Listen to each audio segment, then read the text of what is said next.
Hier, on a parlé de la gratitude et du respect. Ce sont deux qualités qui sont vraiment basiques et qui sont vraiment nécessaires pour celui qui pratique Dhamma. Je devrais aussi spécifier ici de quoi on parle afin d'être plus clair. Quand on dit respect, on ne parle pas du fait d'avoir une espèce de considération générale pour les autres. Ce n'est pas ce que respect veut dire. On parle du respect pour la sagesse, du respect pour les qualités. C'est le respect pour les personnes qui sont vraiment dignes de respect par leurs qualités. Et la gratitude est en particulier envers les professeurs, mais également envers toute personne qui nous a aidés, d'une vraie manière. Donc ces qualités sont à la toute base de ce qui est nécessaire pour pouvoir pratiquer Dhamma, pour enlever les impuretés, pour développer la sagesse.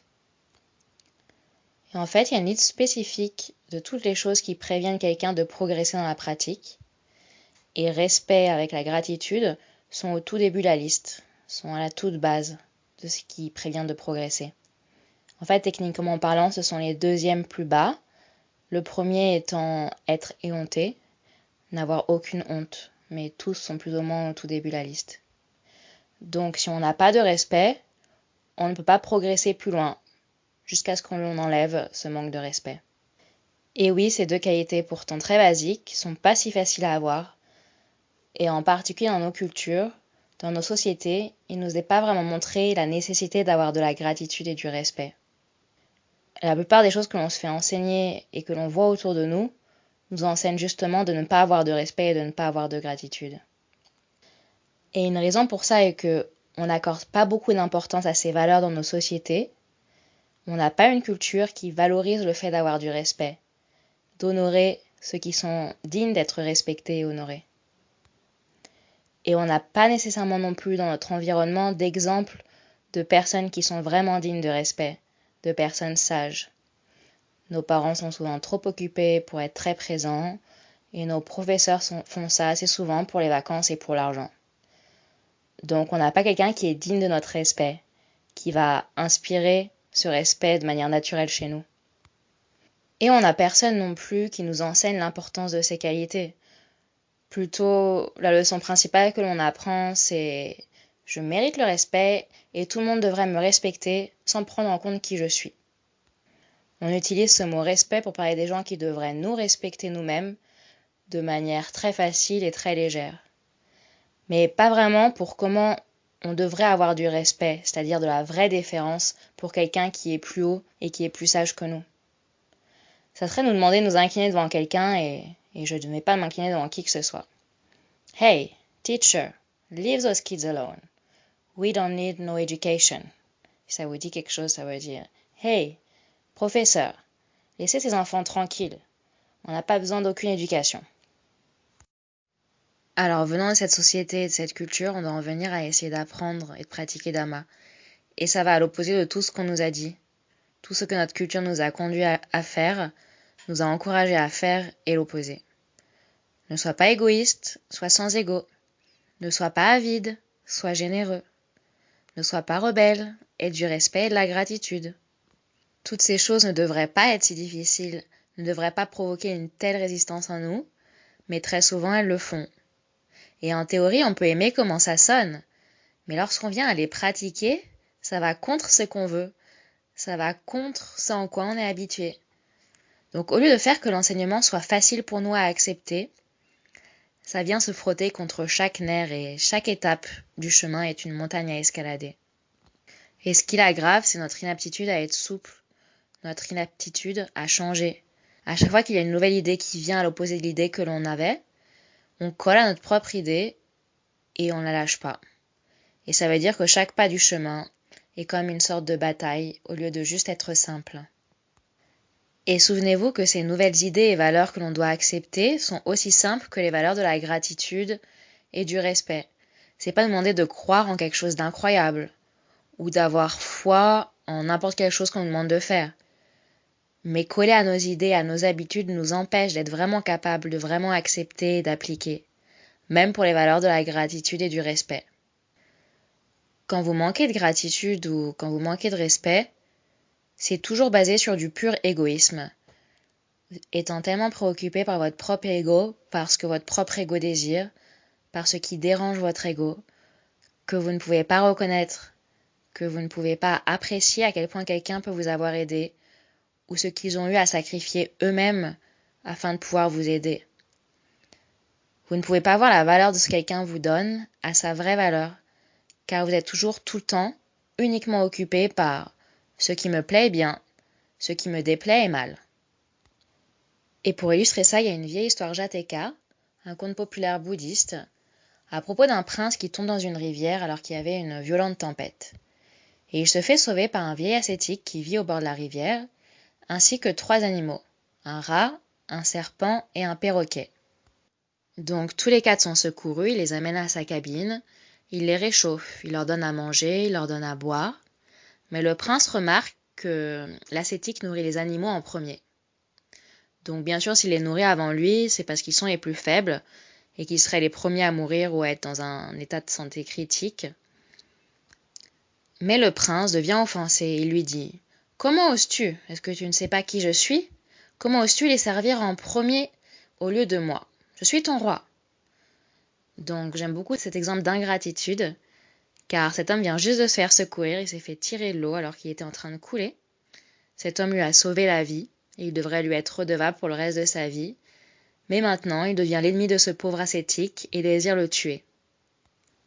Donc cette pure ingratitude vient du fait que dès que l'ascétique fait quelque chose qu'il interprète comme étant une insulte, quelque chose qui lui est désagréable, il devient l'ennemi de cet homme, et peu importe qu'il l'ait sauvé, peu importe qu'il ait tiré de l'eau et qu'il lui ait sauvé la vie. Donc c'est comme ça que ce point de vue purement égoïste nous empêche complètement de vraiment apprécier ce que quelqu'un fait de bien pour nous, ou d'être vraiment respectueux envers quelqu'un. Et l'autre facteur principal qui l'empêche est la recherche de fautes. Lorsque vous êtes occupé à toujours chercher les fautes des autres, alors vous ne pouvez pas vraiment apprécier leurs bonnes qualités, car tout ce que vous voyez est la faute. Tout ce que vous voyez est ce qui vous énerve. Et vous ne pouvez jamais arriver à juste les voir comme ils sont, ou à voir leurs qualités pour ce qu'elles sont. Et il y a une autre histoire qui illustre très bien ça. C'est l'histoire d'un jeune moine novice qui est placé avec un moine aîné comme professeur. Et comment ça marche, c'est que le moine étudie continuellement avec le professeur, qu'il apprend de lui et qu'il lui sert en retour. Alors, un jour, ils vont en ville pour faire leur tour pour recevoir les donations de nourriture. Donc, ils marchent dans la rue de maison en maison. Et à la première maison où ils s'arrêtent, où quelqu'un leur donne de la nourriture, le professeur se fait donner un type particulier de gruau de riz. Donc, il remercie le donneur pour le gruau de riz et ils continuent leur route. Et alors, à la grande surprise et même au choc du jeune étudiant, son professeur, au lieu d'attendre qu'il sorte du village, qu'il trouve un endroit tranquille où s'arrêter, qu'il s'assoie et commence à manger poliment et lentement, il s'arrête juste là, dans la rue, et avale le gruau directement au bol. Alors le gruau lui coule de la bouche, et il continue ainsi à déglutir jusqu'à ce que ce soit fini.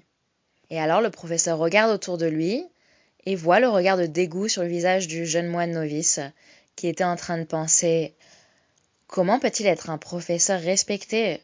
Comment peut-il être vraiment accompli quand il mange de manière tellement avide ?» Alors le professeur lui parle et lui dit « Qu'est-ce que tu es en train de penser, jeune homme? Ne sais-tu pas que ce manque de respect, cette attitude de recherche de fautes signifie que tu es complètement bloqué? Tu ne peux jamais progresser aussi longtemps que tu gardes cette attitude de recherche de fautes. Et aussi longtemps que tu as ce manque de respect, je ne peux rien t'enseigner, ça ne sert à rien. » Alors le jeune homme réalisa que son professeur savait exactement ce qu'il était en train de penser, et il se jette à ses genoux en lui demandant pardon. « Je suis vraiment désolé, j'avais tort, c'est vrai. » Et donc seulement à ce moment-là, son professeur lui expliqua qu'il était malade, que son estomac était malade, et que cette nourriture spéciale qui venait juste de s'être fait donner était le traitement pour rétablir son estomac et pour mettre fin à sa maladie. Donc bien sûr, il voulait pas hésiter à prendre le traitement afin de ne pas se mettre à vomir dans la rue ou quelque chose comme ça. Et en fait, son professeur était Arahan. Donc cette histoire est tellement un bel exemple de comment l'esprit trouve facilement des fautes dans quelqu'un d'autre, comment il pointe tellement facilement le doigt vers eux pour les blâmer, et comment également en retour il se rend malheureux et se fait souffrir en mettant ça sur le compte de ce que l'autre personne fait. Lorsque notre esprit est dans une habitude de chercheur de fautes de cette manière, à regarder les fautes des autres plutôt que de regarder dans l'autre direction vers nous-mêmes pour nos propres problèmes, ça devient tellement difficile de voir la bonté dans les autres et d'avoir du respect pour leurs qualités, car même des actions qu'ils font avec de bonnes qualités peuvent être interprétées comme des fautes, comme l'exemple du prince qui interprète la bonne action de l'ermite qu'il a secouru comme une insulte contre lui. Ou encore une fois dans le cas de l'étudiant envers son professeur, si quelqu'un nous réprimande pour quelque chose de mauvais en nous, si on a un esprit chercheur de fautes, on va l'interpréter comme « Ah, ils ont quelque chose contre moi. Ils ont un ressentiment contre moi. C'est leur problème, mais moi je n'ai pas de problème. Non, non, non, moi je n'ai pas de problème. » Mais si notre but est de nous corriger, il nous faut réaliser qu'il nous faut mettre de l'ordre dans notre propre maison en premier avant de blâmer les autres. Il nous faut nous corriger nous-mêmes en premier avant de blâmer les autres pour leurs fautes.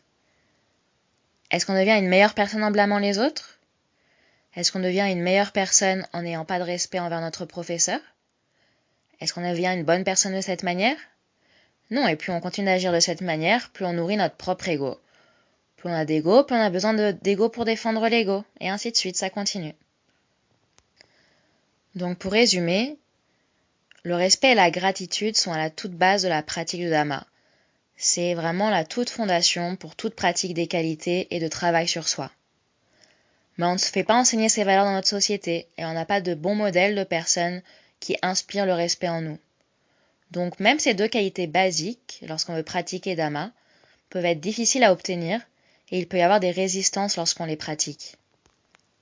Pour aider à les abandonner, on peut comprendre que le manque de respect et le manque de gratitude pour ceux méritant le respect et méritant la gratitude ne sont jamais basés sur quoi que ce soit de bon. Ils sont toujours basés sur de l'égoïsme pur, qui nous empêche d'apprécier le bien qui a été fait pour nous, comme avec l'exemple de l'ermite et du prince. Et la recherche de fautes en particulier nous empêche d'apprécier et de reconnaître les bonnes qualités chez les autres, comme avec l'exemple du jeune moine novice et de son vieux professeur. Donc si on veut se corriger soi-même, on doit arrêter de blâmer les autres et travailler sur nous-mêmes en premier. Et bien sûr, c'est d'avoir énormément de gratitude et de respect envers toute personne qui a l'habilité de nous guider.